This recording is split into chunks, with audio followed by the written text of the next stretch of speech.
What's up, people? What's going on? All right. I've been wanting to do a video all day over here on this channel. I hope y'all don't hear the background up in there because you know what I'm saying, because I don't want to be accidentally have that stuff.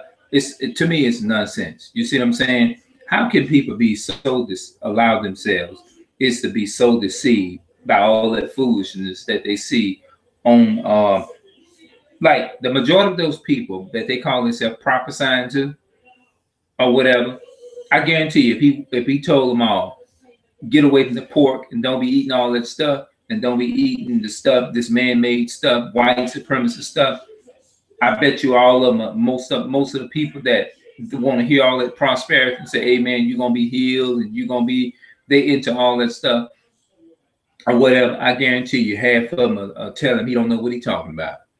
They'll criticize him and pull all kinds of opinions in their head to try to prove that he's wrong and everything. But as long as he prophesying, so-called prophesying to them and telling them that they're gonna be prosperity, laying hands on you and people falling out and getting slain in the Holy Spirit, all that stuff is ignorant, man. The most important thing that the Most High want us to do is to proclaim what he said, and he want us to learn who we are.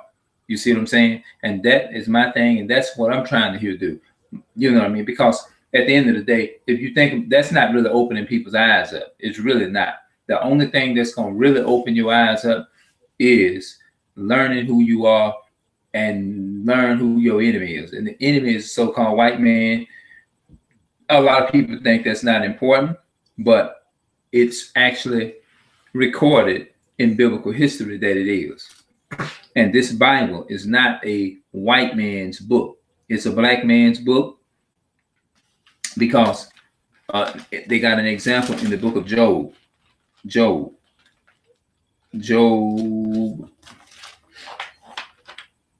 chapter 30, verse 30. Look what the Bible said. Job says, "My skin is black upon me, and my bones are burnt with heat." And then Solomon said he was a black man too in Song of Solomon chapter 1, verses 5 and 6.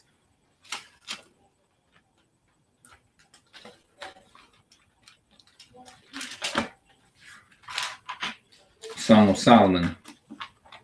I'm just giving you a little bit of background so that people won't be saying, because see, people will, yeah, here it is. Song of Solomon chapter 1, verses 5. "I am comely. I am black, but comely." You know what comely means? Comely means you're beautiful. "O ye daughters of Jerusalem, as the tents of Kedar, as the curtains of Solomon. Look not upon me because I am black, because the sun had looked upon me. My mother's children were angry with me. They made me the keeper of the vineyard, but my own vineyard have I not kept." Okay, now let's go. What color was Adam and Eve? What color was Adam? Let's find out what color Adam is. Genesis chapter 2 and verse 7. Look what it said. "And the Lord God formed man of the dust of the ground, and breathed into his nostrils the breath of life, and man became a living soul." So the first part it says, "And the Lord God formed man of the dust of the ground." When you look outside on the ground, I want y'all to put it in the comment section. What color is the dirt out there in the ground? The dust in the dirt. Just look outside and tell me what color the dust is. So that means that the so-called black man was created from dirt. You see what I'm saying? So now let me go to my original points that I would love to make. Because a lot of people say we can't blame nobody but ourselves. You know what I mean? We can't blame the white man. They said, this is what they're saying. They said we cannot blame him. Let's read Proverbs chapter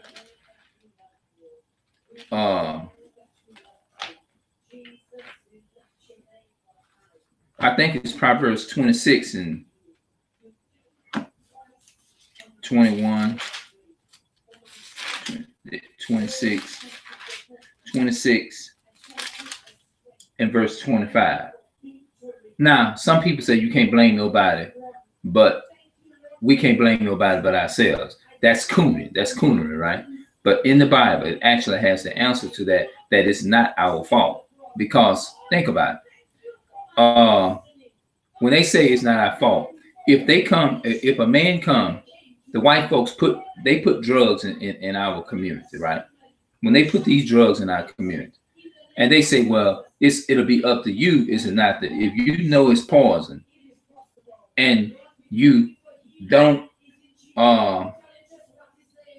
if you don't know it's poison or whatever, if you don't know it's poison, and you go there and you mess with it or whatever, then at that point in time, who do you blame?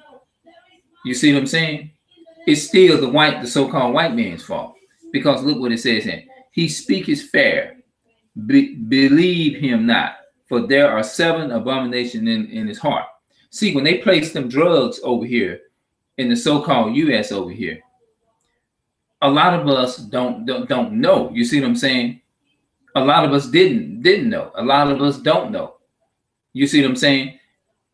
Because the Bible says that he speaketh fair. When he speaketh fair, believe him not, for there are 7 abominations in his heart. That's talking about the so-called white man, people. Now, if you go to the script over in Psalm 55 and 20, let's go to Psalm 55 and 20. Psalms 55 and verse 20. Look what it's 21. I'm sorry. Psalm 55 and verse 21. I was quoting it wrong. Psalm 55 and 21. The words of his mouth were smoother than butter, but war was in his heart. His words were softer than oil. Notice now that your enemy is gonna come like, okay, like if you ain't, that would be just like the Hebrew Israelite explained. If a white man or somebody, they come and offer you a job and you ain't got no other means or no other money, you poor, you ain't got nothing to pay your bills, and they come up to you and offer you a deal. Let's say you don't know what's going on, but they claim that they're offering you a fair deal, right? If they claim that they're offering you a fair deal and you go there and you take that what they're saying and you thinking it's right, because remember, it said the words of his mouth were smoother than butter, but war was in his heart. His words were softer than oil, yet were they drawn sword. That means what this is saying is you can never trust your enemy, because we have enemies on this planet. And those enemies are the so-called Edomites, the so-called white man. Those people are the Edomites, according to the Bible. They are the people, the main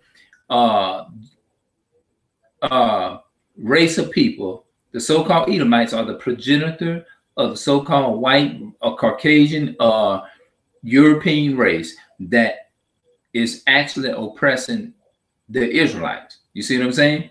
So he said, never trust your enemy. Then he said, when he speaketh fair, believe him not. When he speaketh fair, believe him not. For there are 7 abominations in his heart, whose hatred is covered by deceit. See that? Whose hatred is covered by deceit. His wickedness shall be shown before the whole congregation. That means you can never trust a white man. Don't never trust him to preach to you. None of that. Whoso diggeth a pit shall fall therein. He that rolleth a stone, it will return upon him. A lying tongue hateth those that are afflicted by it. A lying tongue hate those that are afflicted by it. And at a flattering mouth worketh ruin. See, this is just saying that the white man is going to fall by his own sword. Whoso diggeth a pit shall fall therein, and he that rolleth a stone, it will return unto him. A lying tongue hateth those that are afflicted by it, and a flattering mouth worketh ruin. It worketh ruin. That means when the white man go around lying, he hate when he is afflicted by his own word, but he gonna get afflicted by his own words based upon what this word is saying. And see, a lot of people, another thing, Proverbs 28:1, it talks about when you start pulling the truth out, a lot of people flee. They don't want to hear that. They don't want to hear nothing like this here. They want to hear lies. They want to hear their preachers and ministers tell them lies. You see what I'm saying? Just like listening to these so-called ministers, that healing ministers and all of that. Do you know the majority of the people are sucked in by that? Look what the Bible, and when the truth come out, they flee or they make some kind of excuse and tell you, well, that's not true. That's not what that's talking about. But you're reading it right there in the book. How can you say that's not what it's talking about? Do you know the context to it? Nope, they don't know the context to none of it. Look what it said. The wicked flees when no man pursues, but the righteous are as bold as a lion. You see what I'm saying? We can boldly stand up and tell them justify. You bring any pastor or any so-called pastor or any so-called minister to me, based upon this here, if he's not lining up with what this say, he's a false minister. No, yes, he is. He will get chopped and he will get chewed up. The so-called white man got a lot to pay for, man. He said in Proverbs chapter 26 and verse 25, when he speaketh fair, believe him not, for there are 7 abominations in his heart, whose hatred is covered by deceit. That means he full of hatred, but he gonna try to come with smooth, sweet, swelling words to swell your brain up. So when a white man tell you, I don't hate, oh, I don't hate black people. I have black friends. They lying. They full of deceit. They said they go astray as soon as they be born. They go astray. They even speak lies from the womb. They come out the womb. Before they come out the womb, they're lying. Matter of fact, the Most High said that the nation of the Edomites, they are cursed from the womb. You don't believe me? Let's go to Genesis 25. Genesis 25 and verse 21. And Isaac entreated the Lord for his wife, because she was barren, and the Lord was entreated of him, and Rebekah his wife conceived, and the children struggled together within her. They struggled. It was already war in the womb. That's what it's saying. And the children struggled together within her, and she said, if it be so, why I am thus? And she went to inquire of the Lord. And this is what God says. Now listen to what he said. The Lord said unto her, 2 nations are in thy womb, and 2 matter people shall be separated from thy bowels. He says, 2 nations are in thy womb, and 2 matter people shall be separated. Now, some people say the Most High don't separate. They say God is not racist. Disprove that he is racist, because there is a certain race of people that he hates. And 2 matter people shall be separated from thy bowels, and 1 people shall be stronger than the other people, and the elder shall serve the younger. And when her days to be delivered were fulfilled, behold, there were twins in her wombs. And the first came out red all over like an hairy garment, and they call his name Esau. Esau means wasted away. That's the wicked nation of the Europeans, the Edomites, a so-called white man. And after that came his brother out, and his hand took hold on Esau's heel, and his name was called Jacob. And Isaac was 80 years old when she bare them. That 80 means he was 60. Isaac was 60 years old when she bare them.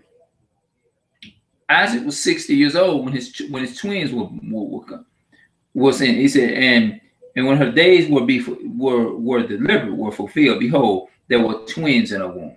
And not only were they twins, but they was 2 nations. So he divided the nations. A lot of people say that God don't divide. I mean, God is not racist, but this proved that he is racist. But he chose Jacob out of that womb, even though the other side of the nation was wicked, such as Esau was the wicked nations that would rule the planet and rule the earth. That's why it was a struggle within Rebekah's womb. That's why the struggle was there, because one nation was wicked and the other one was righteous. And Rebekah wanted to entreat God to find out why, what was going on. Why am I having these struggles, this battle within the womb? You see what I'm saying? Before they came out, you see what I'm saying? Esau was wicked from the womb, man. The other side, Jacob it said, and the boys grew, and Esau was a kind hunter, the man of the field, and Jacob was a plain man, dwelling in tents. Now, the reason why it says Jacob was a plain man is because Jacob looked like everybody else. Jacob is the forefathers of the so-called black man, so-called blacks, Hispanics, and Native American nation. Yes, he is.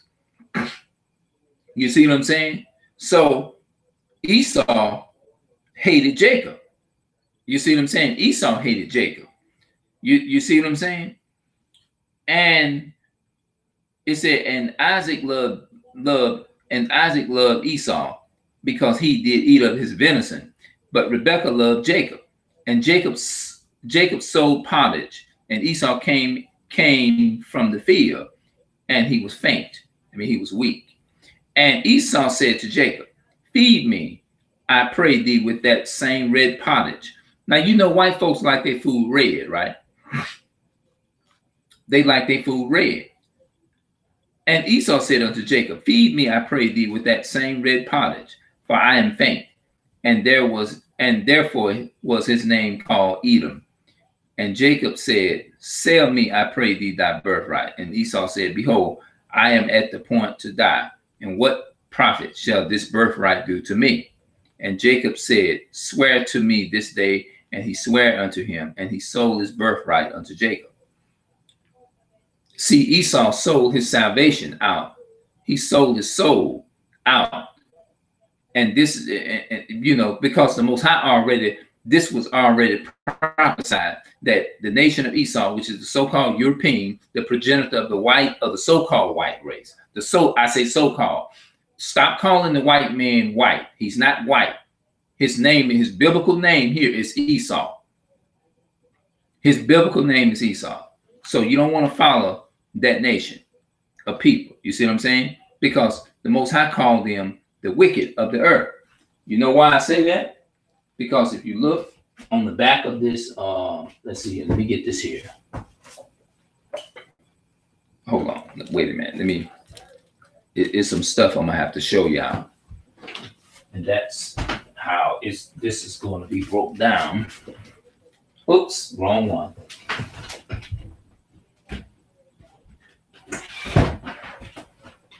This is the main one that I want to get. Look at this here. If you look at that good, that's not the real Jesus. That's Caesar Borgia. So let's look at Proverbs 8 and 13. I think it's Proverbs. Hold on. Proverbs. I think it's Job. Is it Job? I think it's Job. I might be wrong.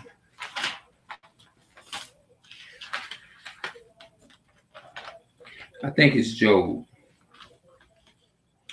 Job chapter 9, verse 24. The earth is given unto the hands of the wicked. He covers the face of the judges thereof. If not, where and who is he? I just read about it. Now let's go to the book of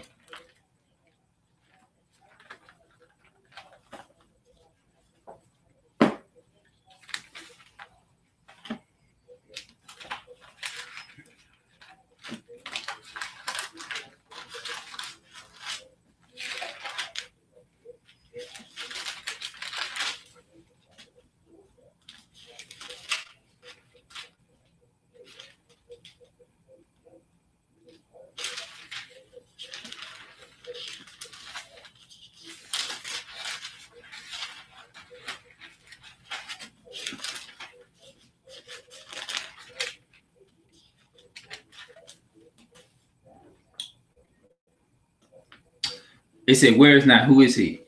And I said, hear, I pray you, O heads of Jacob, ye princes of the house of Israel. Is it not for you to know the judgment? Who hate the good and love the evil, who plucked off their skin from off them, and their flesh from off their bones. Whoso eateth the flesh of my people, and flay their skin from off them, and they break their bones and chop them in pieces, as for the pot, and as flesh within the cadron. Then shall they cry unto the Lord, but he will not hear them. He will even hide his face from them at that time, as they have behaved themselves ill in their doings. Thus said the Lord concerning the prophets that make my people err, that bite with their teeth and cry, peace. He that putteth not unto their mouth, they even prepared war against him. You see what I'm saying? Now I want to find the part where it talks about, okay, I think let me go over here. Because see, you have to really show people this stuff. Because most of them, if you show it to them, they still gonna argue you. They still gonna argue you. They don't care. Because they want to do their own thing. They want to justify the sin that they in. The burden of the word of the Lord to Israel by Michael. I have loved you, said the Lord. Yet ye say, where hast thou loved us? Was not Esau Jacob's brother? Said the Lord. Yea, I love Jacob. Yet I love Jacob. And I hate Esau. He says, was not Esau Jacob's brother? Said the Lord. Yet I love Jacob. Yet I love Jacob. And what he said right here in verse 3 of Micah chapter 1, verse 3. And I hate Esau, and laid his mountains and his inheritance waste for the dragons of the wilderness. Whereas Edom said, we are impoverished, but we will return and build the desolated places. Thus said the Lord of hosts, they shall build, but I will throw down. They shall call them the border of wickedness. Remember what we just read in Job chapter 9 and verse 24. It says the earth is given unto the hand of the wicked. So the ones that he calling the border of wickedness is the house of Esau. And he said he covers the face of the earth. He covers the face of the judges, meaning that he have taken the image, this false image, and covered the faces of the judges. See, this is what he did. He came and he took his image and he covered the face of the whole earth. And he covered the face of the judges. He covered the face of the earth with his lies and deceitful words. You see what I'm saying? And that's why he said, although the white man will speak fair, he claimed to speak fair. But there are 7 abominations that is in his heart. That's what the Most High said. So that means that you can't go around here trusting the so-called white man. A lot of people is going to be deceived, and they are already deceived and driven by being deceived because they do not do no kind of research. They don't do anything. So the title of this video is called, Where Did the Denominations Come From? And I'm going to do a video about this on my old account. So I think I pulled up some stuff, and I'm going to show y'all. Where did all the Christian denominations come from? I see something here called Byzantine, but I'm going to go back and I'm going to read that a little bit later.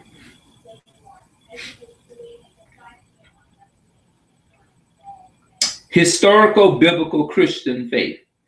Universal Worldwide Catholics. Jesus Christ, AD 30. Click denomination family tree. See the information below in a family tree. Format. I have a color code. I have a color coded code. the 7 family groups maintained below to the different the difference, the direct and indirect relationships they bear to one another. Number one, there are 7 major families of denomination, which compares the biblical, historical, Christian faith, orientational, orthodox.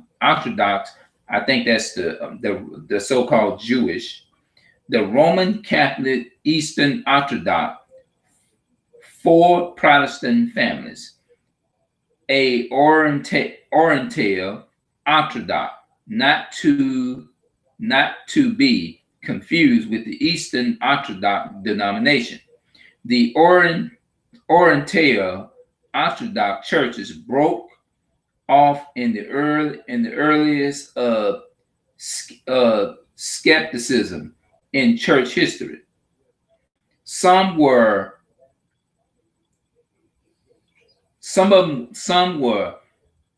neutralists, others were metaphysics. I think I'm saying metaphysics, a complex understanding. Christian theology unfairly declares the heretic. I don't even know how to say the heretic. Or I'm sorry, I don't even know what that is. This family still has a representation of denominations dating back to the 3rd century. COPTIC. Christians in Egypt heavily persecuted by Muslims. Christians in Egypt heavily persecuted by Muslims. Now, you know the Muslim faith is the Ishmael faith. The Muslim Church of Indian Indian established by the Apostle Thomas,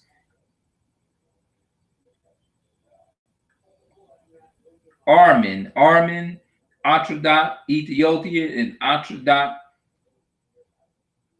Church, possibly dated as far back as the biblical encounter between the apostles and Philip and the influential Ethiopian eunuchs in Acts.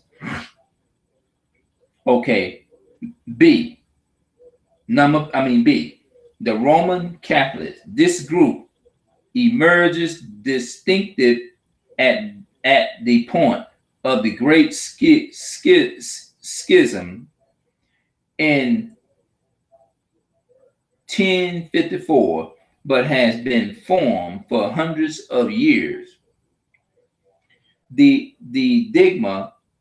dogma of papal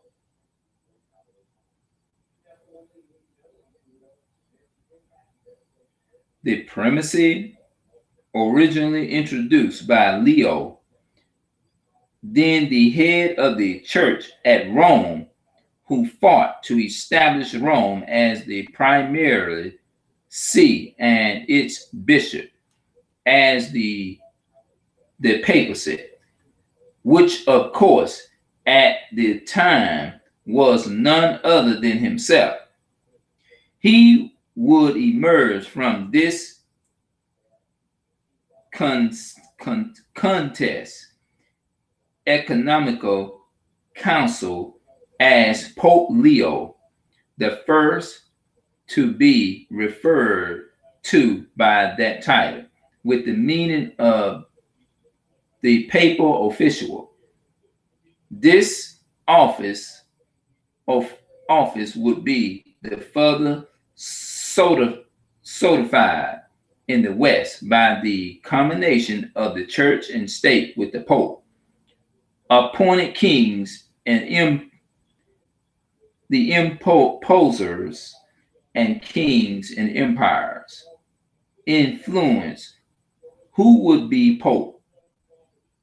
Okay, so I think what I'm gonna do, I'm gonna come back, and a lot of this stuff I'm gonna come back and I'm gonna go over it, because I don't like to be jumping.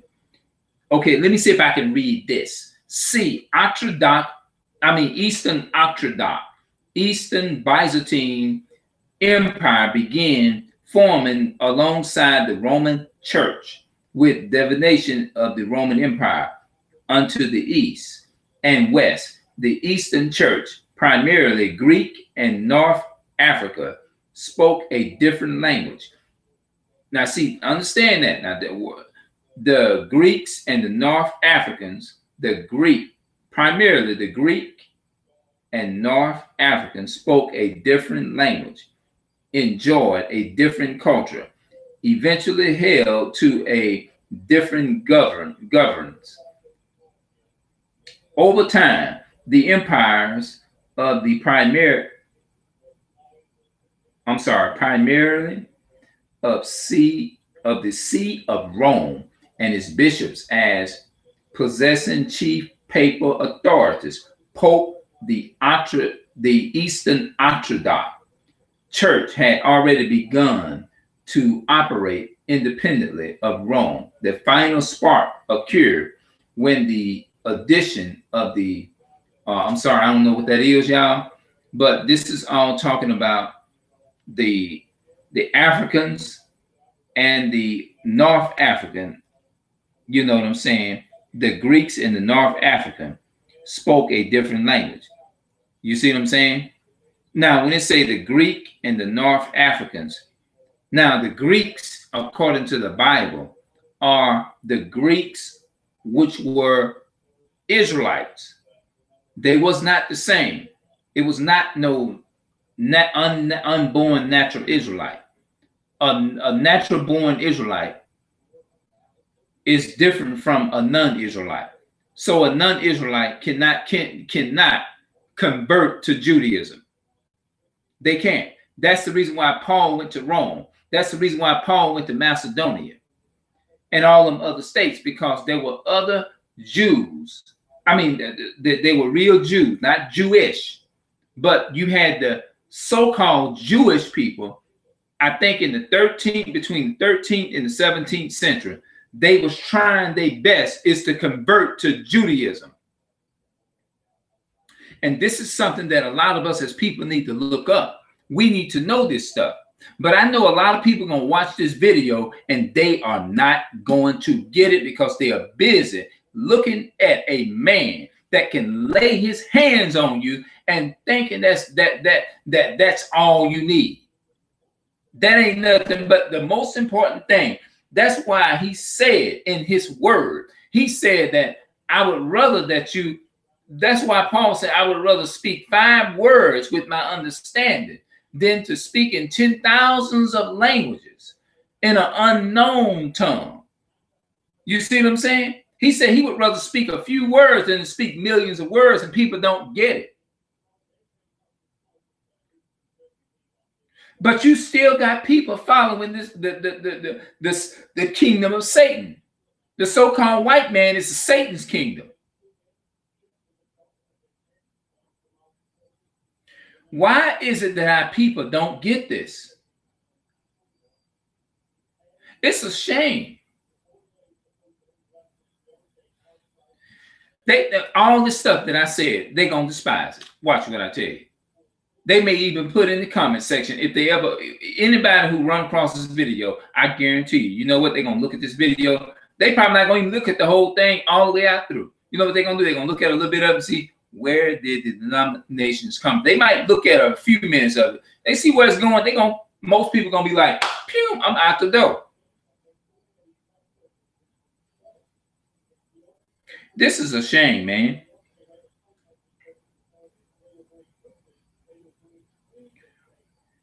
Everything that I just tried to explain, a lot of people ain't going to get that. A Christian denomination is a distinct religion body within Christianity identified. From those come denominations. From those come denominations, which in the West have independence from the others. This is crazy, people. The history of Christianity concerning the Christian religious Christendom and the church with its various denominations from the first century to the present. We may use the, okay, let's see if I can look at some things in here, because what I'm trying to do, people, I'm trying hard to open your eyes up. That's all I'm doing. The history of Christianity concerning the Christian religious Christendom and the church with its various denominations from the first century to the present. The Roman Catholic Church and Eastern Orthodox Christianity spread to all of Europe in the Middle Ages. Since the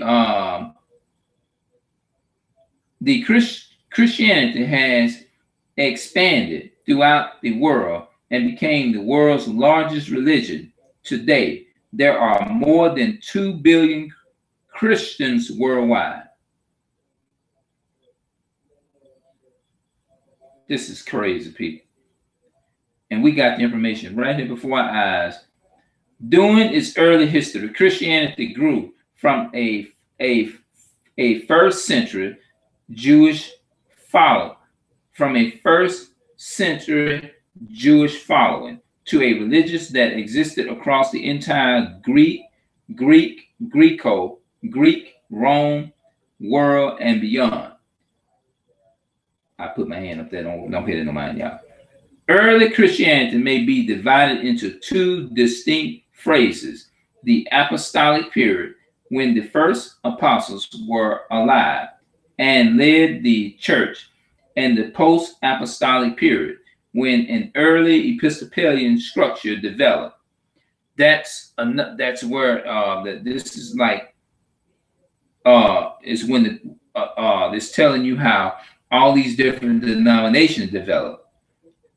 Early Christianity may be divided into two distinct phases: the apostolic period, when the first apostles were alive and led the church, and the post-apostolic period, when an early Episcopalian structure developed and persecution was periodically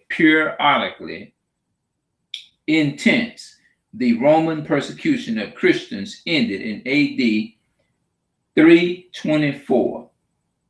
The Roman persecution of Christians ended in AD 324 when Constantine the Great decreed to tolerance for the religion. He then called the First Council of Nicaea in AD 325, beginning the period of the first 7 economical councils or whatever. Now, this is how this Christianity started to develop. You see what I'm saying? Because see, do y'all know Constantine came in the 13th century, and he was trying hard to convert to Judaism. That's what happened. This is what the so-called Jewish. Now you have to understand, there's a difference in between the Jewish and the Jews. The Jews stand for the real Jews. Jewish, anti-Jewish is fake. Those are the fake Jews. Like the Jewish people are the Amalek people of Amalek. Those are the people that is over there in the in the Holy Land over there. That's not their real land. That's you and I land. That's the so-called blacks, Hispanics, and the so-called African Americans land. Now, the word African American is not your identity, nor my real identity, nor your real identity. So stop calling yourself an African American. When you name yourself an African American, you are naming yourself after 2 pedophiles. You're naming yourself after 2 white men. The name, they call us Afro-America in 1985. And Afro-America was created by a white man by the name of Leo Anaconda. In 1985, this is what happened. I'm telling you some real talk. If you don't believe me, it's easy to Google up right now. We have internet now. Why we still have internet now. You see what I'm saying? Look this stuff up, people. That is my purpose. My purpose is not to come and give you sweet information, something sweet and all that kind of stuff and say, oh, he just spoke a nice message today. Nope. I'm giving you something to open your eyes up to your heritage. When my brother come from off of his vacation and he travels a lot, you know, he meet different people and stuff. When he come home, and I looks up to him as an older brother. You see what I'm saying? Like he's the older brother. You know, that's how I see him. So when he gets this video, he'll know that. Is that, look, I'm telling my brother and I'm looking into the camera. If you get this video is for you. You is not a so-called African American. You are a Hebrew Israelite. That's what you are. And I'm going to talk to you more about that when you get home. I don't know when you're coming home yet. I know you're still on your vacation or whatever, but whenever you get here, we got to talk, because I got new information. I was thinking that this book, this Bible, was the white man's book. This book is not the white man's book. I just read to y'all in this Bible, and y'all can go back and look at the video yourselves. This Job was a black man, and Solomon is a black man. Isaiah is a black man. The people of the Bible was black. But this is what these are the images that this is the so-called white supremacists. They pushing these images. This is what they pushing. But we see in the Bible is something very different. Let me jump off topic just for a minute and go to Daniel chapter 10 and verse 6. Let's look at that. You're gonna ask me, you probably ask me, what is he finna go, where is he finna go now? Hold on a second. Don't click off the video. Just hold on a minute. Daniel chapter 10, verse 6. Let's look at verses. I said Daniel chapter 10 and verse 6, but let's start at verses 5. Then I lifted up my eyes and looked, and behold, a certain man clothed in linen, whose loins were girded with fine gold of Uphaz. His body also was like the barley, and his face as the appearance of lightning, and his eyes as lamps of fire. That means Christ drunk wine. This is Daniel is describing the man in the vision by his eyes as lamps of fire, and his arms and his feet like in color. Did you catch that? His arms and his feet like in color to polished brass. What color is brass? Brass is brown. We are people of color. And the voice of his words like the voice of a multitude. That means he spoke loud, people. That's what it means. Come to me in Revelation, and we're going to get the depict description. This is a record of what the Most High looked like. Let's start at Revelation 1, verse 1. The revelation of Jesus Christ, which God gave unto him to show unto his servants things which must shortly come to pass. And he sent and signified it by his angel to his servant John. The verse 1 again, it says, the revelation of Jesus Christ, which God gave to him to show unto his servants things which must shortly come to pass. So what does revelation simply mean, people? The revelation of Jesus Christ.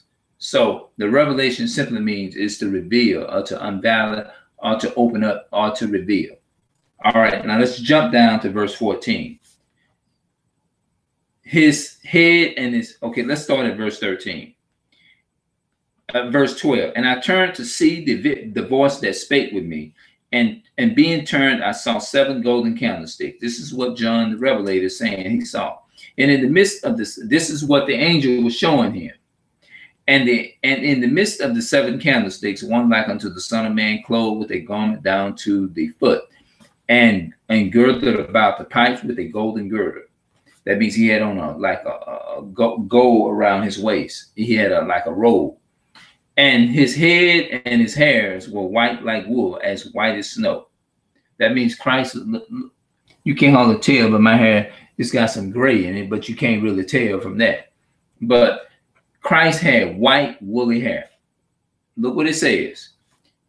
His head and his hairs were white like wool, as white as snow, and his eyes as a flame of fire. and his feet like unto fine brass, as if they were burnt in a furnace. Now it says that as if they were burnt in a furnace. Now look at this image here. It said he had white woolly hair. Does that look like white woolly hair? That's not white woolly hair if you look at that image. So it's totally contrary to what is in the Bible. So a lot of people will tell you that that's symbolic. Well, if it's symbolic or not, it lets you know, it's given a description of what the Most High, what the Messiah looks like. He's a black Messiah. You see what I'm saying? He's a black Messiah. So if people say, well, if it doesn't matter, then why would he give him a vision as what he looked like? You see what I'm saying?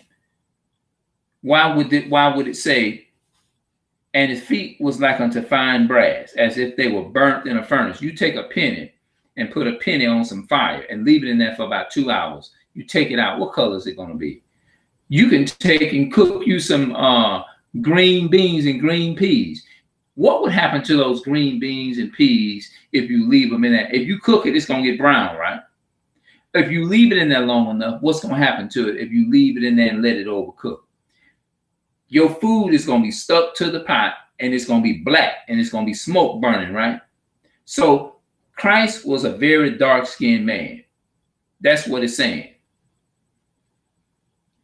So don't be fooled, people. The apostolic church was the community led by the apostles, and to some degree, Jesus' relatives.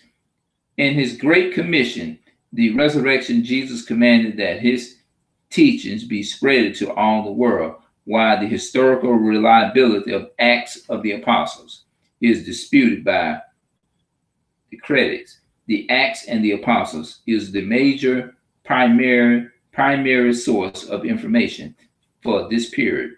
Acts gives a history of the church from the commission in 113, page 113, to the spreading of the religious amongst the Gentiles in the Eastern Mediterranean by Paul and others. The first Christians was essentially all ethnically Jewish or Jewish proselytes. In other words, Jesus preached to the Jewish people and called from them his first disciples, for example. Okay, now he wasn't never speaking to the so-called Jewish people, not the fake Jews, because he said, now look right here in Revelation chapter 2 and verse 9. I know thy works in tribulation and poverty.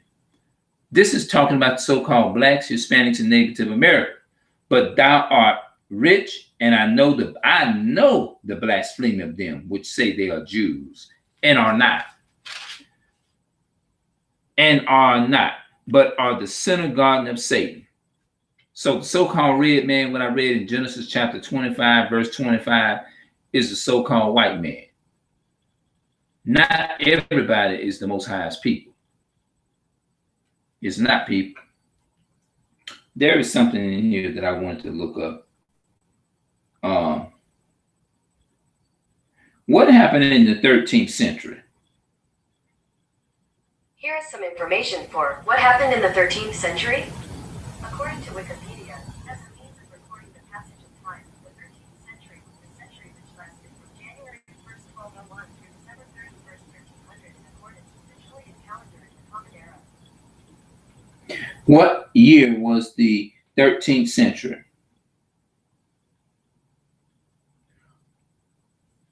(1201) 1300.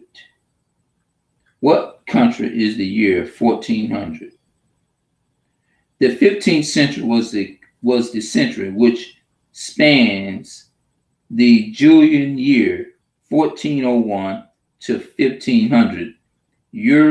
The European in the 15th century is seen as the bridge between the Latin Middle Age and early resistance and early modern period. What year is the 13th century BC? The 13th century BC was the period from 1300 to 1200, 1201 BC.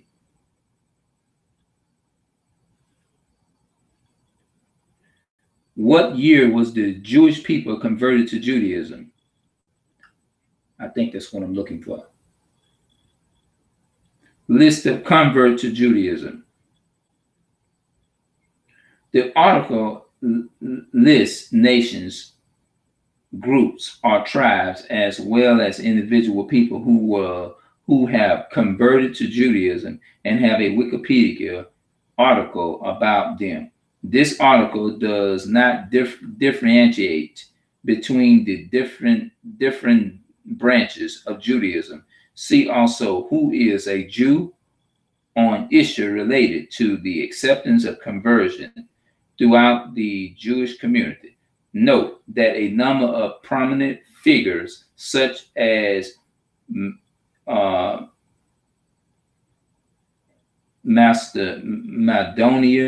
Madonia, and more have recently became followers of a New Age version, the New Age version, derived from the body of Jewish teachings, are also called, okay, I don't even know how to even say these other words, people. I'm sorry about that, because some of these words are very hard to break down. They're solid, and they kind of, some of them is kind of hard for me. List of convert to Christianity from Judaism. The Jewish Encyclopedia gives some status on conversion of Jews to Protestantism, to Roman Catholicism, to Orthodox Christianity, which it calls Greeks Catholicism. Greek and Byzantine Catholics are under the see of Rome, not in the Orthodox Church. Some 2,000 European Jews converted to Christianity. See, that's where it goes back with what I was talking about. It says some 2,000 European Jews converted to Christianity every year during the 19th century. But in 1890s, the numbers was running closer to 3,000 per year. 1,000 in Australia. It was 1,000 in Australia. Now, the rest of these words, I'm sorry, y'all, I don't know how to break them down. Portland, 1,000 Russia, Portland, Iran, and I don't even know. I'm sorry, y'all, I don't even know how to even say them. 5,000 in Germany. Okay, I got some of them. 5,000 in Germany. And the reminder in the English word that the 19th century saw at least 25,000 Jews converted to Christianity, according to the existence records of various social statuses, dated from the research center, that as of 2013, about 1,006 million adult American Jews identify themselves as Christians. Most are Protestants. According to the same data, most of the Jews who identified themselves as some sort of Christians, and 1.6 million were raised as Jews, are Jews by ancestry. According to 2012 study, 17% of Jews in Russia identified themselves as Christians. That was a lot that I read there. According to some data, some dated most of the Jews who identified themselves as some sort of Christians, 1,006 millions were raised as Jews or Jews by ancestry. According to 2012 study, 17% of Jews in Russia identified themselves as Christians.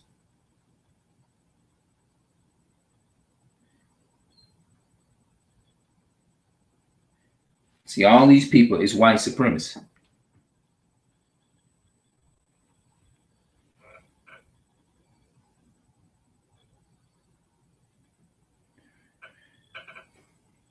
Yep. I'm sorry, some of the words I might have been jumping over.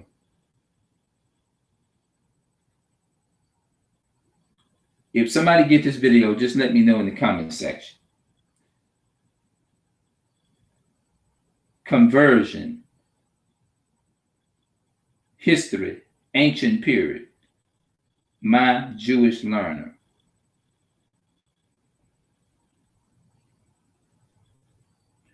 The biblical Israelites had no concept of religious conversion because the notes of a religion as separated from a nationality was incoherent. The words Jewish and Judaism did not exist. Abraham was called Abraham was called an Ivri, a Hebrew, and his descendants were known earlier as Hebrew Israelites. The children of Israel are Judaism. These words are nationalities terms. These words are nationalities terms that also imply the worship of God of Abraham. And that's true. Earliest form of conversion was, while there was no conversion, many non-Israelites joined the Israelites community. Often, though they married or accepted of the beliefs and practices of the community. In this sense, assimilate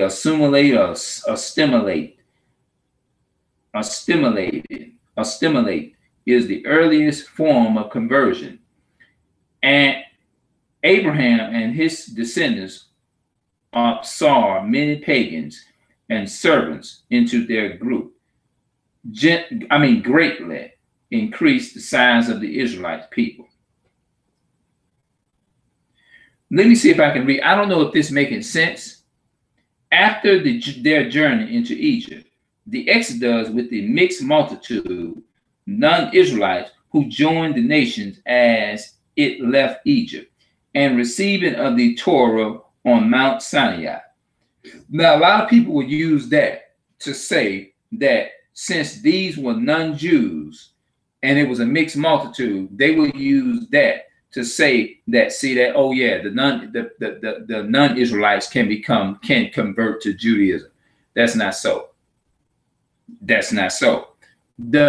A Gentile simply means a non-Jew. That's what that means. Now, a lot of people think that these people who are not Jews by nature, you see what I'm saying? There's a difference. That's why the Most High said in Galatians chapter 2 and verse 27, I believe, he said in 29, he said, there is neither Jew nor Greek. There is neither bond nor free.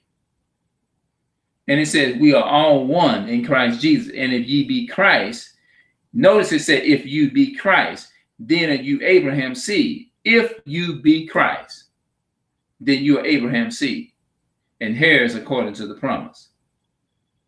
Now, you remember, according to the promise, who was what seed child was counted for the promise?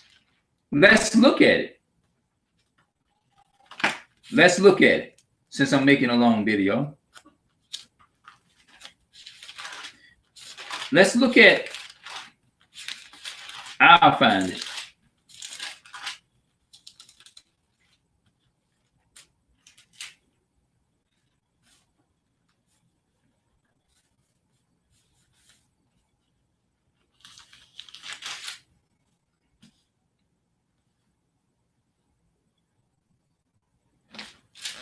let's look at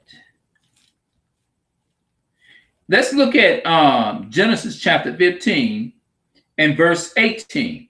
In the same day the Lord made a covenant with Abraham, saying, unto thy seed have I given this land, from the river Egypt unto the great river, the great river, the Euphrates, and the Kittites and the Kortites.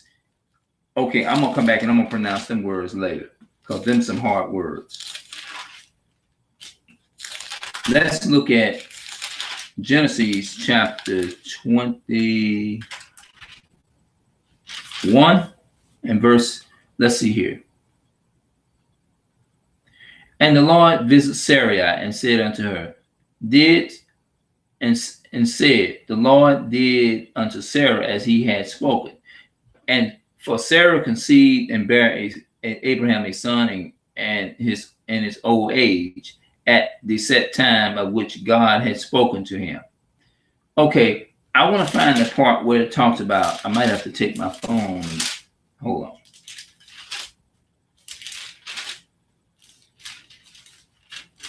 Because he said, hold on, I'm going to find it right quick.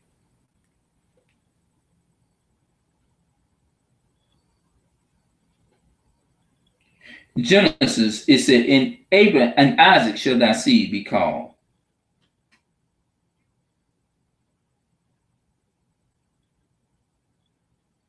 Genesis 22, verses 1 through 12.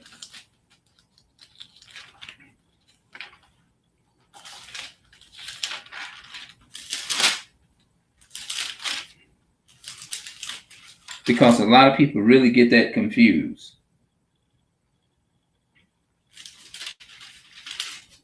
And he said, lay not thy hand upon the lad, neither do thou anything unto him. For now I know that thou fearest God, seeing that thou hast not withheld thy son, thy only son, from me. And Abraham, okay. And it came to pass after that God did tempt Abraham, okay. And Isaac spake unto Abraham his father and said unto him, my father. He said, here am I am my son. And he said, here I am, my son. And he said, behold, the fire and the wood, but where is the lamb for the burnt offering? Okay, this is not fully it.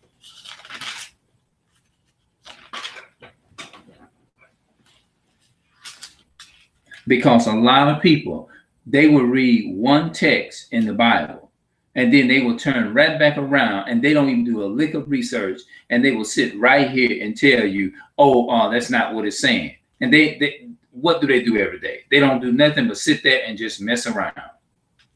And that's why they don't know, and they don't take no interest in it, and then they don't know. And that's what I try to tell people: do your research, bro.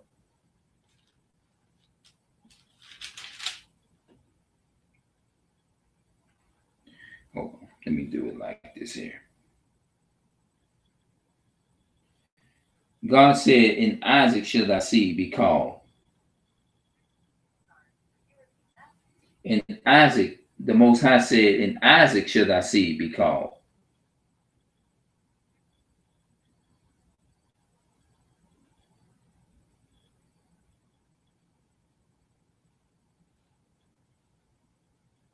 The Most High said in Genesis, in Isaac shall thy seed be called, in Genesis.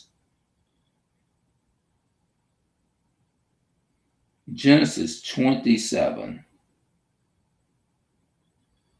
Hold on, wait a minute. Genesis 24, verse 3.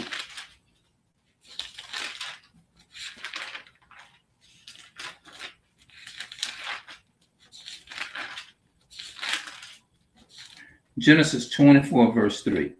And I will make thee swear by the Lord God of heaven and the God of the earth, that thou shalt not take a wife unto my son of the daughters of the Canaanites, among whom I have dwelt. Now I'm going to deal with that, but that's going to be on another term, because this is bringing us into why the Most High do not want us to marry them outside nations like that. You know, but I'm gonna keep on until let's see here. Genesis 18:23. Let me see if that. Let me see what that brings up. Something. 17, 18. Genesis 18:23. Let's look at it. And Abraham drew near and said, "Wilt thou also destroy the righteous with it?" Okay. No, that's not. Hold on. This is not it. That would be one, but I'm going to deal with that one too.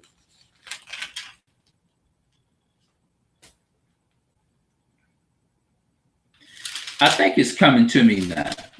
I think there's Genesis. It's got to be Genesis 17.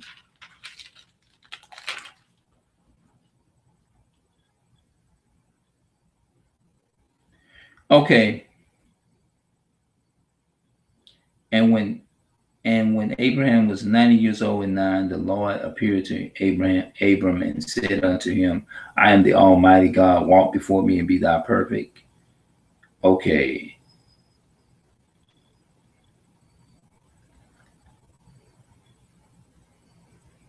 Okay, let's look at this one right here. It says, I will establish my covenant between me and thee and thy seed after thee in their generation for an everlasting covenant to be a God unto thee and to thy seed after thee. He said, unto thy seed after thee, thy seed after thee, and I will give unto thy seed after thee, and the land wherein thou art a stranger, and all the land of Canaan for an everlasting possession, and I will be their God. He said, I will be their God. He didn't say he would be the God of the Amalek. He didn't say he would be the gods of the Moabites, which are the Chinese. The Amalek people are the Arab people too. He said he's not going to be the God of them nations. And God said unto Abram, thou shalt keep my covenant, therefore thou and thy seed after thee in their generation. And this is my covenant which ye shall keep between me and you and thy seed after thee.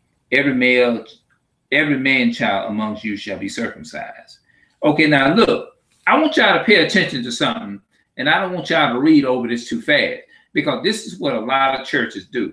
A lot of people do in many denominations. Where did the denominations come from? Now, I did talk about that. I talked about Byzantine, and which has come from the Roman Empire, and all of those Saint Cathedral, Saint Peter, the Catholic priests, and all that kind of stuff. Slow up when you're reading this stuff, and I want y'all to understand this here, because there's a lot that I got to put together with this. And Genesis chapter 17 and verse 10. This is my covenant which ye shall keep between me and you and thy seed after thee. Every male child among you shall be circumcised. He said thy seed. He didn't say a non-seed or a non-Israelite.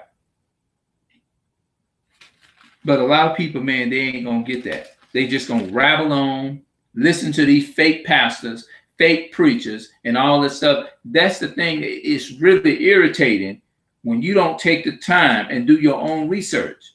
A lot of people don't want to do their research. They want to follow what the so-called the Edomites are told. They want to follow Beckett. They want to follow the ways of Babylon. They want to follow the ways of America. And they'll justify and argue you down and can't pull one precept.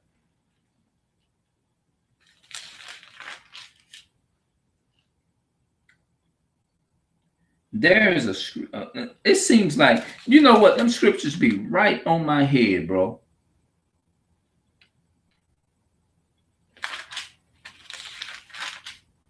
Let me see if I can, let me do it again. Where in Genesis where it says, in Abraham and Isaac shall thy seed be called?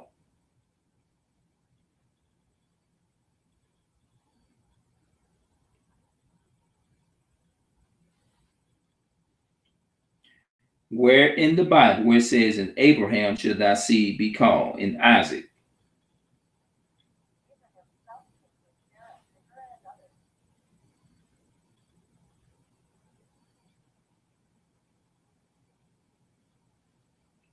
Where in the Bible where it says, Isaac shall thy seed be called?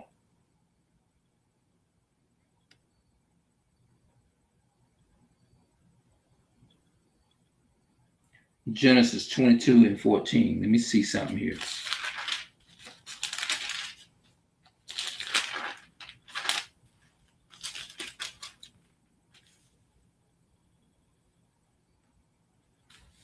And Abraham called the name of that place Jehovah Jireh, as it is said to this day, in the mountain of the Lord shall be seen.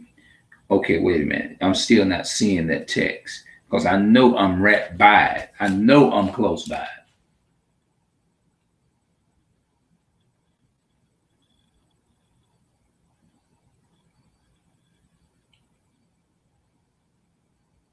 And it's also in the New Testament, chapter 9.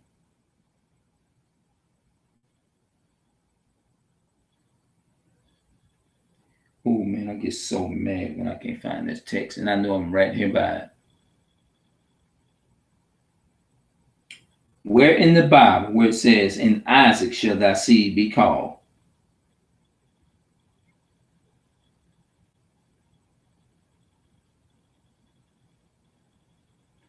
Genesis 12:22. Let me try that. It's pulling up, but it's not giving me the exact what I want. Genesis 12:23. Hopefully that'll be it.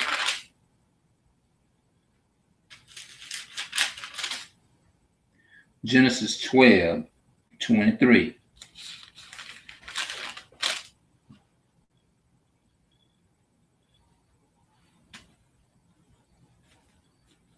Because see,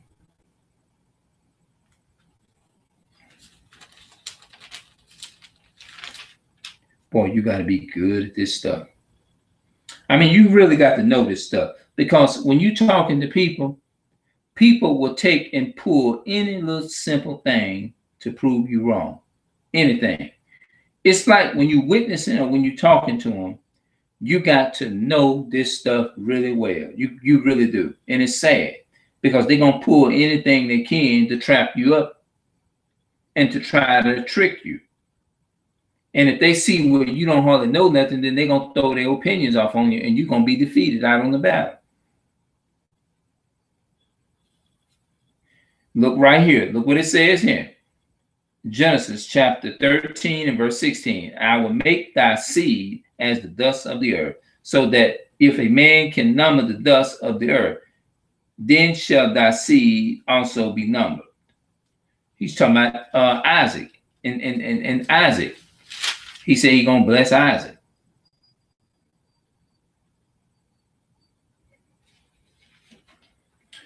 Look like this thing just do this on purpose sometimes. It don't want to give you the correct.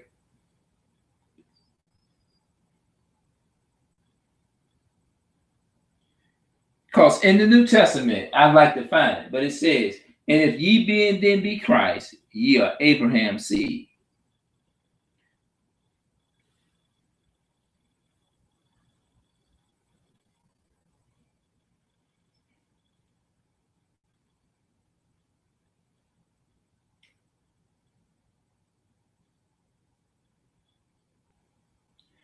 Where in the Bible where it says, in Isaac shall thy seed be called?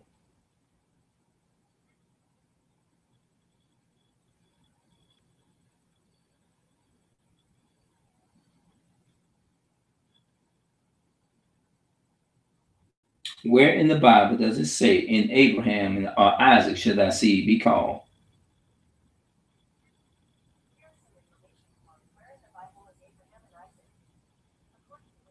No.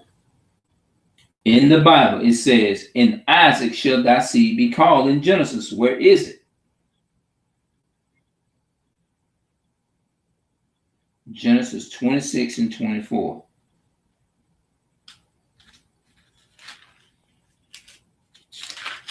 Genesis 26 and 24. And the Lord appeared unto him in the same night and said, I am the God of Abraham, thy father. Fear not, for I am with thee, and I will bless thee and multiply thy seed for my servant Abraham's sake.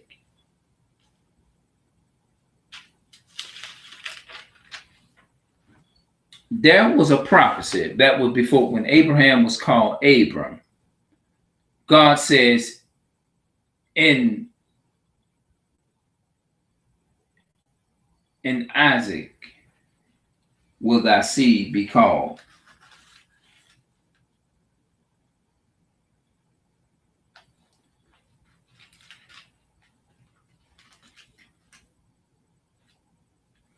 And I don't want to take time. Maybe I'm just going to be here. And this should teach y'all something. And, you know, take your time and do your research. It's a sacrifice, but it's worth it. A lot of people is defeated in this battle is because they don't do their research. They don't do their research. And they say, oh, I don't want to do it because I'm not going to understand it. I just don't get it, bro.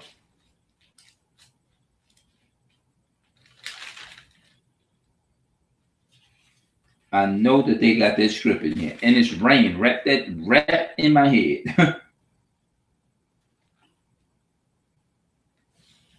Well, I guess it's why it's good to have your stuff together before you get on here. I don't like lingering around looking for nothing because I know a lot of people ain't gonna take time and watch this video. They're not.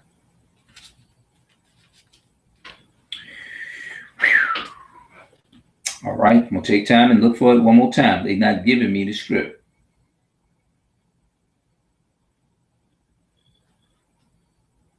I could find it, but it'll take me a long, long time. And I'm right by it.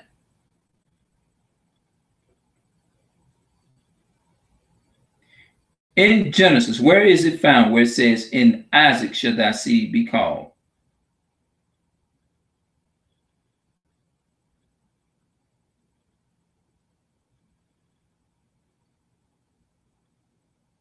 Genesis 21. I feel like I'm just running in circles. And the Lord visited Sarah as he had said unto the Lord. And the Lord did unto Sarah as he had spoken. For Sarah conceived and bare Abraham a son in his old age, and at the set time of which God had spoke to him. And Abraham called the name of his son that was born unto him where Sarah bare to him Isaac.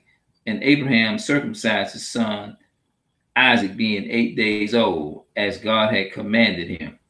And Abraham was 100 years old when his son Isaac was born unto him. And Sarah said unto God, God had made me to laugh, so that all that hear will laugh with me. And she said, Who would have said unto Abraham that Sarah should have children? Sarah should give suck, for I have bore him a son in his old age. And the child grew and was weaned, and Abraham made a great feast the same day that Isaac was weaned. Okay, now I got to read this until I actually try to find it at least.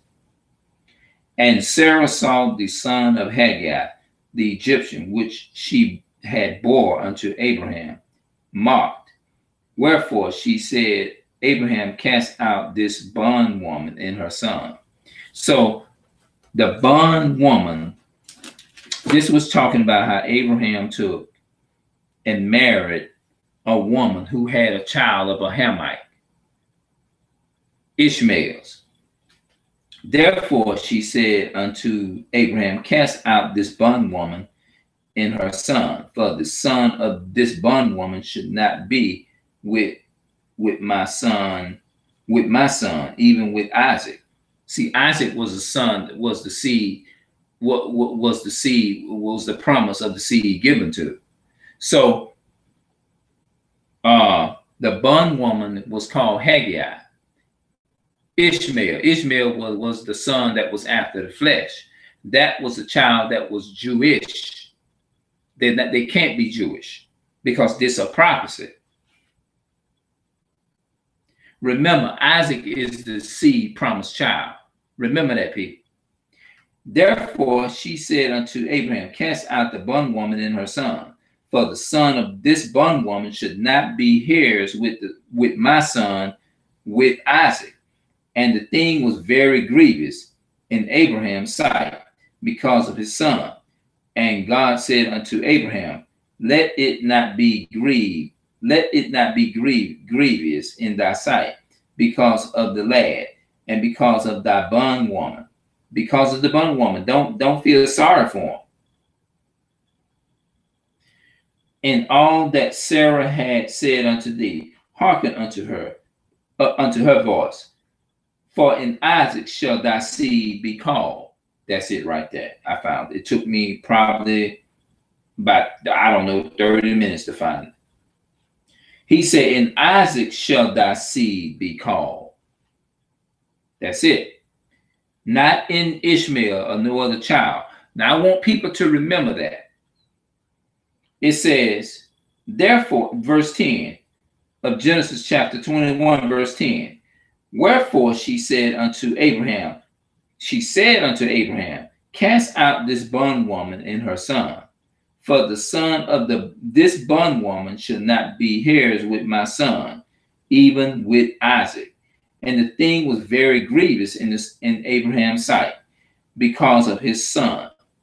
And God said unto Abraham, let it not be grievous in thy sight because of the lad, and because of thy bondwoman, because of thy bondwoman, and all that Sarah had said unto thee, hearken unto her voice. For in Isaac shall thy seed be called.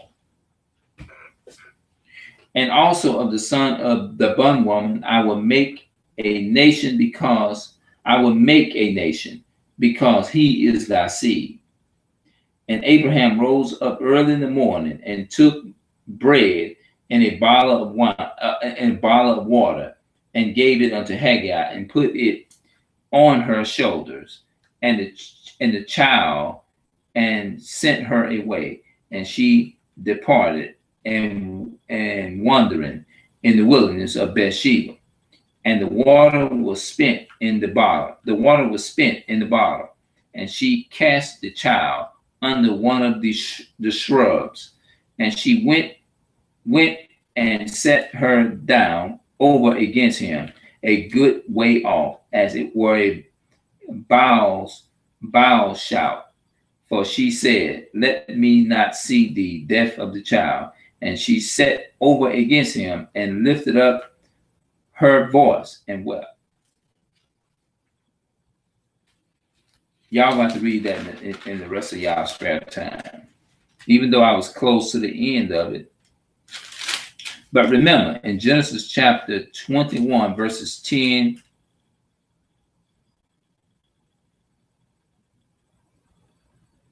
verse 12. Genesis 21, verse 12.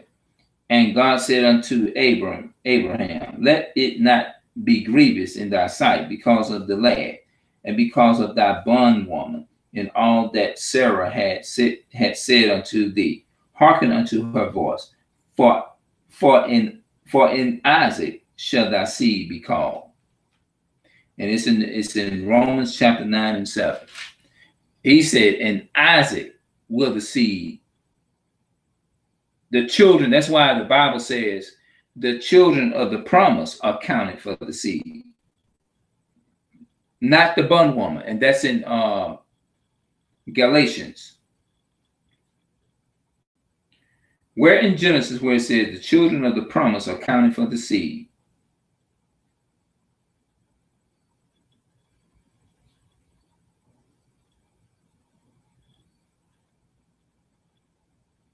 Genesis 15 and 5.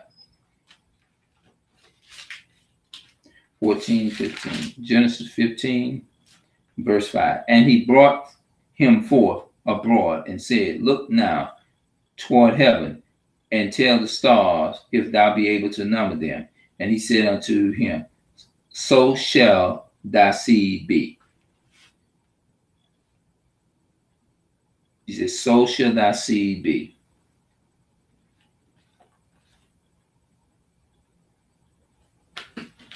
And he brought him forth abroad and said,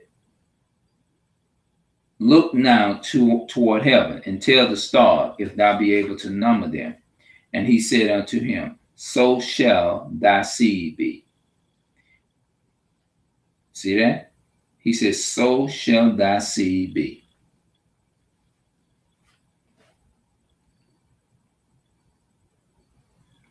Where in the New Testament where it says, and the children of the promise are counted for the seed? The Bible says the children of the promise are counted for the seed.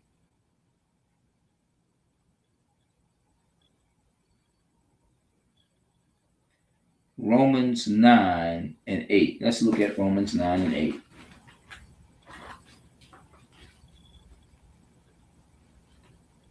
I read it in Genesis 21 and verse 12. Romans chapter 9, verse 8.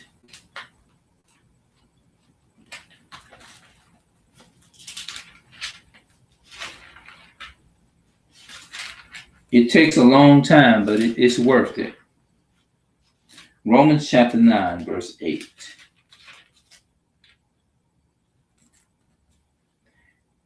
That is, they which are of the children of the flesh, these are not the children of God, but the children of the promise are counted for the seed.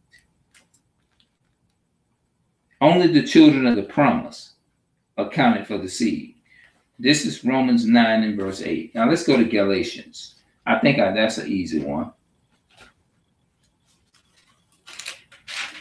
Galatians chapter 3, and I think it's verses 20,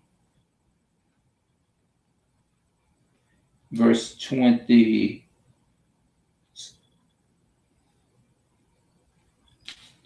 Okay, Romans chapter 3 and verse 28. There is neither Jew nor Greek. There is neither bond nor free. There is neither bond nor free. There is neither male nor female. For ye are all one in Christ Jesus. And look what it says here. If ye be Christ, then are ye Abraham's seed, and heirs according to the promise. That means that if you are not the promised child in Genesis chapter 21 and verse 12, because remember, in Genesis chapter 15 and verse 5, it says only the children of the promise are counted for the seed, not the natural branches.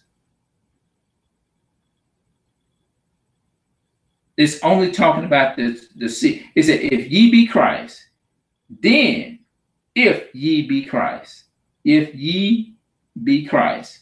then are ye Abraham's seed and heirs according to the promise.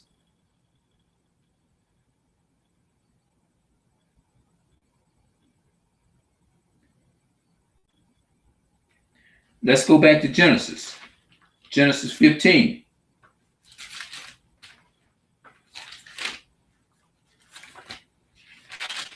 I guess it's taking a while, but it's worth the sacrifice. Genesis 15. Let's look at Genesis 15, because you have to know all this stuff when you're talking to people, because if you don't know, you got to know it, because they're gonna trick you up. Genesis chapter 15 and verse 5. And he brought him forth abroad and said, Look now toward heaven and tell the stars if thou be able to number them. And he said unto him, so shall thy seed be. Let's go to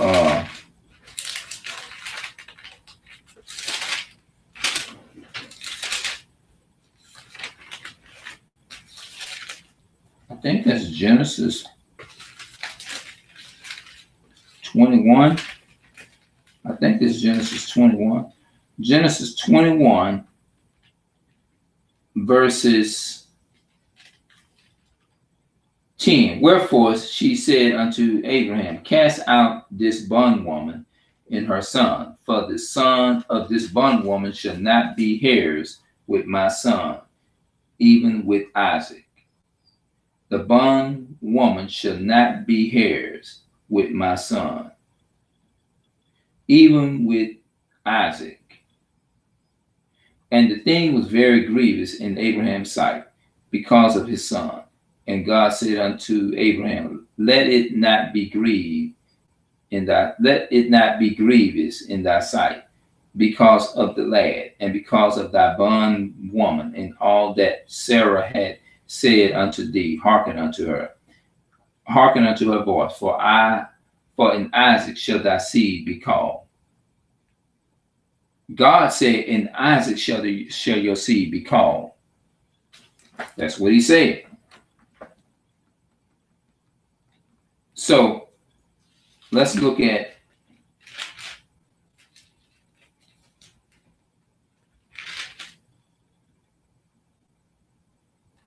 it. Says, for as it is written, that Abraham had two sons. That was a child that he had by Ishmael, and that was Hagar. That's a child that she had by Sarah. I mean by Hagar. Hagar was the bondwoman, and the free woman was Sarah, was the free woman, and that the child that was born free was Isaac. And he said that's the only way that you will have salvation. If you are not the seed of Abraham, you're not none of his child. For it is written that Abraham had two sons, the one by a bondwoman, the bondmaiden, the one by a bondmaiden, the other by a free woman. Did you catch that? For it is written that Abraham had two sons, the one by a bondmaiden, that was Hagar, the other by a free woman, that's Sarah. Sarah was the free woman. But he who was of the bondwoman was born after the flesh. See that?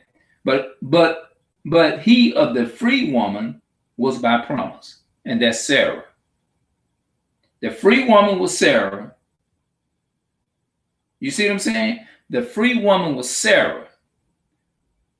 The woman of the flesh was Hagar, that he went out of the will of the Most High.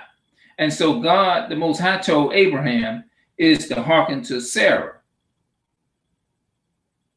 her voice, because it was grievous to Abraham to know that his son was not Ishmael, that he had by the bondwoman, was Hagar. The child of the flesh was Ishmael. Which things are a glory? For these are the two covenants, the one from Mount Sinai, which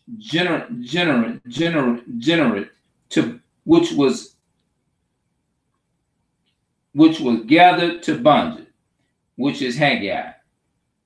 For this is Hagar, is Mount Sinai, Arabia, talking about the Arabs, and answers to Jerusalem, which now is and is in bondage with her son, with her children.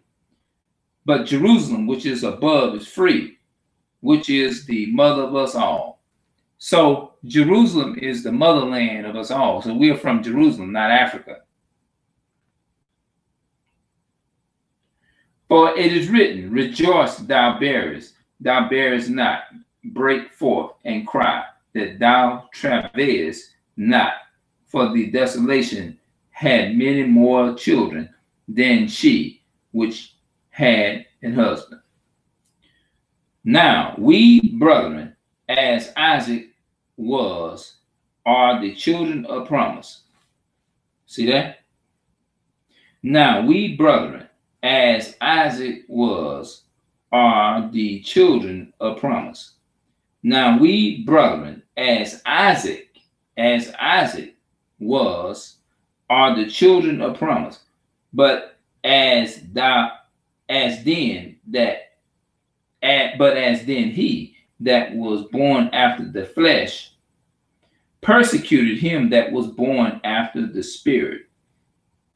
Even so it is now. So the one, but as then he that was born after the flesh, that's talking about Ishmael, persecuted him, who is him? Isaac, that was born after the spirit. Even so it is now. Nevertheless, what says the scriptures? Cast out the bondwoman and her son. See that? He said, cast out the bondwoman and her son.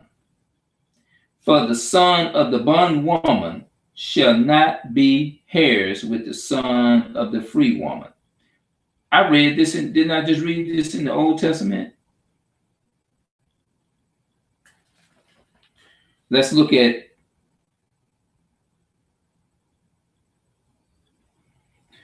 therefore, Genesis 21, verse 10. Therefore, she said unto Abraham, cast out this bondwoman and her son, for the son of this bondwoman shall not be heirs with my son, even with Isaac. The bondwoman is not going to be accepted according to the promise. And it's saying in the New Testament too. It says, but as then he that was born after the flesh persecuted him that was born after the spirit. Even so it is now. Nevertheless, what said the scriptures? Cast out the bondwoman and her son, for the son of the bondwoman shall not be heirs with the son of the free woman. So then, brethren, we are not the children of the bondwoman, but of the free. You see what I'm saying? So the children of the bondwoman is Esau. Esau are the children of the flesh. They cannot become converted to Judaism. Let me give you an example and show you why that's so. Because a whole lot of people don't do their research right. If your mother and your father, let's say your DNA is African. Let's say if your DNA is Africa, right? Now we know that your real DNA tells who you are as a mother and as a father. Let's say you had a daughter, a son. Let's say you had a son, and you had your son and your daughter. And let's say if you are an Israelite, or let's say if you're a so-called African American, can you go over in China and be born just because you were born over there? You was raised over there. Now we're talking about bloodline, not color. Can that child, in essence, still can become a Chinese, even though the bloodline is so-called African American? Can that child convert to being a Chinese or Japanese? No, it can't, because no matter what you try to call yourself, your DNA ain't gonna lie. So at this point, we're not dealing with DNA. I mean, we're not dealing with color. We're not dealing with futures. It doesn't matter about the futures. It matters what your DNA is. Because your DNA don't lie. You cannot make your DNA be a natural born Chinese. You can't do that. You can't do it. You cannot make your DNA, your natural DNA, become Chinese DNA. Because whatever you are, that's what you are. You cannot be a human being and convert and become an animal. You still gonna be a human being. If you take an apple tree and go over in Spain and try to plant an apple tree over in Spain, you're not, or in Jamaica, you're not gonna get Jamaican fruit. You're gonna get what you, if you plant an apple tree in China, guess what you're still gonna get? Because those seeds are apple seeds, you're still gonna get apples. So no matter where you take and plant that tree at, that tree is going to be an orange tree because of the seed. That seed can unconvert from an orange and become an apple. It can't do it. Because an apple tree or apple seed is always going to be an apple seed. Your sperm donor, your sperm is going to tell who you are. So if I go outside, or if I go take some apple seeds and go over in China and plant an apple tree over in China, I'm not gonna get I'm not gonna get nothing different. I'm not gonna get no Chinese fruit. It's still gonna be apple. It's still gonna be apple seeds.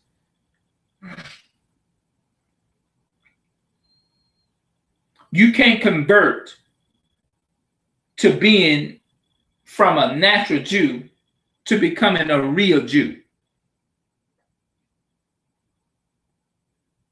There is no way you can become the spirit. That's just like me. If I had 5 children, and if one son came in here and said, hey, adopt me as your real father, no matter how much I try to say that that's my son, he's still not going to be my real natural born child. He's still not going to be your natural born child. No matter how many times I sit up there and try to make him, I can claim the child, but I'm just using this as an example because a lot of the black families have stepfathers and stepmothers and stuff. So I'm just saying, I'm just trying to make a point. If your mother had 7, 8 children, and I come along and I say I want to be adopted into the family, does that make me a natural born? Does that make that be my natural born mother and father? No, because that DNA is not going to exclude me in that because they did not. The physical DNA is going to make me be in the natural born family born. No, it's not. No matter how much you mix the DNA, it's still not going to make me be my real biological mother and father. So that's the same way it is when it comes down to God and his law, to God and his word. It's God's word. If he said that Abraham's seed is Abraham's seed, and you find a non-Jewish person, an African person, and a Jewish person, a non-Israelite or African person cannot become a Jew. By nature, they can't. It's not going to change the nature. No matter whether it's not about spirit, it's about bloodline. The Most High dealing with bloodline. Like a lot of people would say, well, God don't look at color and all that kind of stuff. Yes, he does. Why you think he said in so many times in this book is that in Abraham should thy seed be called. That's why it says, if ye be Christ, then are you Abraham's sperm, or you Abraham's DNA. That's the same thing. Sperm and DNA is the same thing. Cannot no natural born Israelite, cannot no natural born Gentile become a real Jew. They can't, because they're going to be what they are. If you are an unnatural Israelite, if you are not a natural born Jew, you cannot convert to Judaism.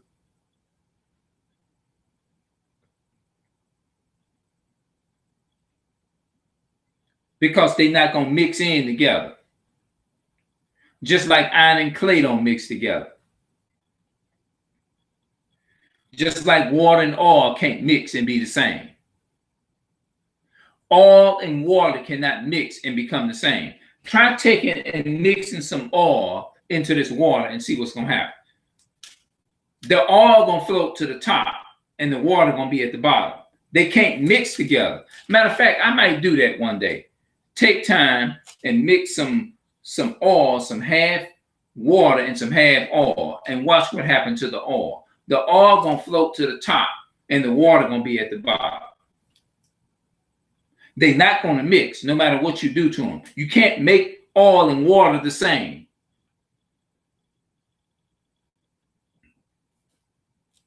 So I guess I'll cut it off from here.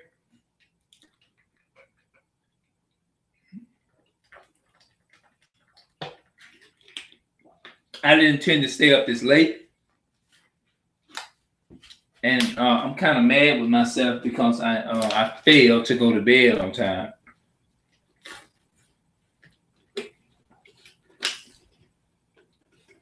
Yeah, I don't like doing that. I'm going to have to get up out of this here. So I'm going to have to pray for myself is to get up out of this. I don't like this. Every time I say I'm going to go to bed early, I end up failing it. And I failed again tonight. So I'm going to see y'all later. Hopefully y'all get something out of that. But remember, I cannot go up to a man that's not my biological father and say I'm your dad and become a natural born, because our sperm is still, my sperm DNA is still going to be different. No matter how much he say, yeah, you my son, it's not going to make me be his real spirit, real father.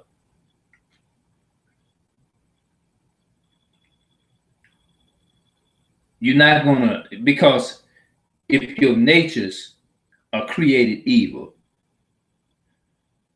your nature is going to remain the same, because he said, let me quote one more before I put it up. Because you will find any little corner where people can come in and try to screw you up, they're going to do it.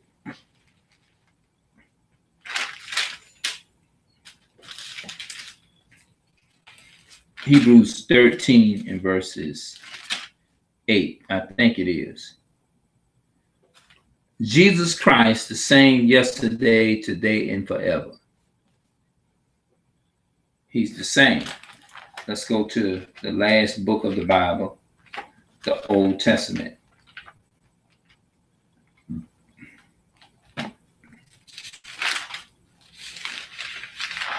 Malachi 3 and verse 6. For I am the Lord, I change not. Therefore ye sons of Jacob are not consumed. See, he's only dealing with Jacob. He said, ye sons of Jacob. He didn't say, therefore the Canaanites and the Moabites, none of them, and Israelites are not consumed. He said, therefore I am the Lord, I change not. Therefore ye sons of Jacob are not consumed. That means he's not going to forget Jacob.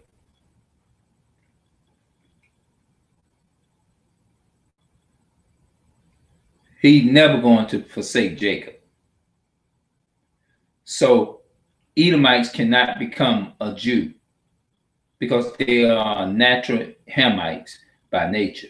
They cannot become no spiritual Jew because his spirit is only dealing with the ones that are counted for the seed. You know, his spirit is not going to deal with no Hamite.